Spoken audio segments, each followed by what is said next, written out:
Am I the a-hole for refusing to side with my husband over our son's ex's pregnancy? I, 42, never thought I'd be writing one of these posts, but here we are. My husband and I have been married for 17 years, and we have one son together, Peter, 19 male. He's in college now, smart, driven, honestly one of the most responsible teenagers I've ever known. Back in high school, Peter dated a girl, let's call her Maya. She was sweet enough at first, but their relationship was rocky. Lots of fights, lots of breakups and makeups.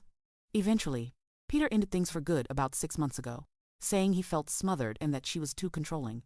Maya didn't take it well. She kept texting him, showing up unannounced, even messaging me on Facebook trying to guilt me into talking him back into the relationship. I kept my distance because, honestly, she gave me bad vibes. Fast forward to last month. Maya shows up at our house with her mother. She's pregnant, 8 weeks, and she claims the baby has to be Peter's. Peter swore to us he hadn't been with her in months before they broke up, and he said point blank that it couldn't be his. Maya insisted he was lying. Her mother kept saying, "He's the only one, he needs to step up." It was tense, but Peter refused to engage. Here's where things blew up. My husband immediately took Maya's side.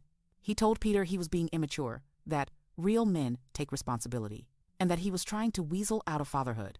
He even went as far as to say that, regardless of DNA tests, Peter should be there for Maya because she needs him. I was floored. I reminded my husband that Maya was his ex and that we don't even know if the baby is his. I told him we should wait for a paternity test before making any declarations. Peter was nearly in tears, begging his dad to just listen to him. Instead, my husband kept lecturing him about throwing away his future and abandoning a child.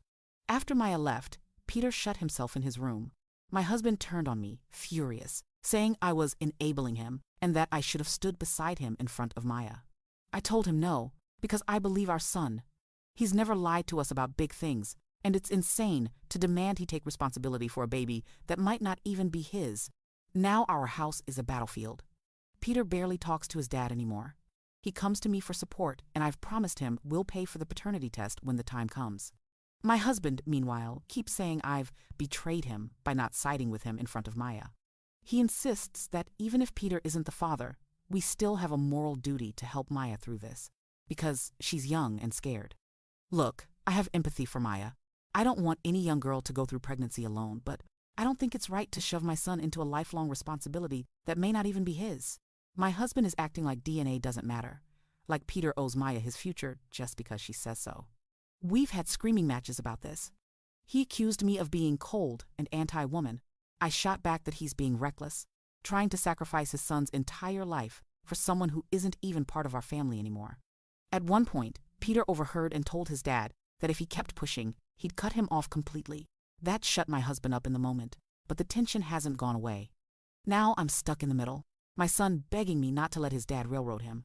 My husband furious at me for choosing him over our marriage.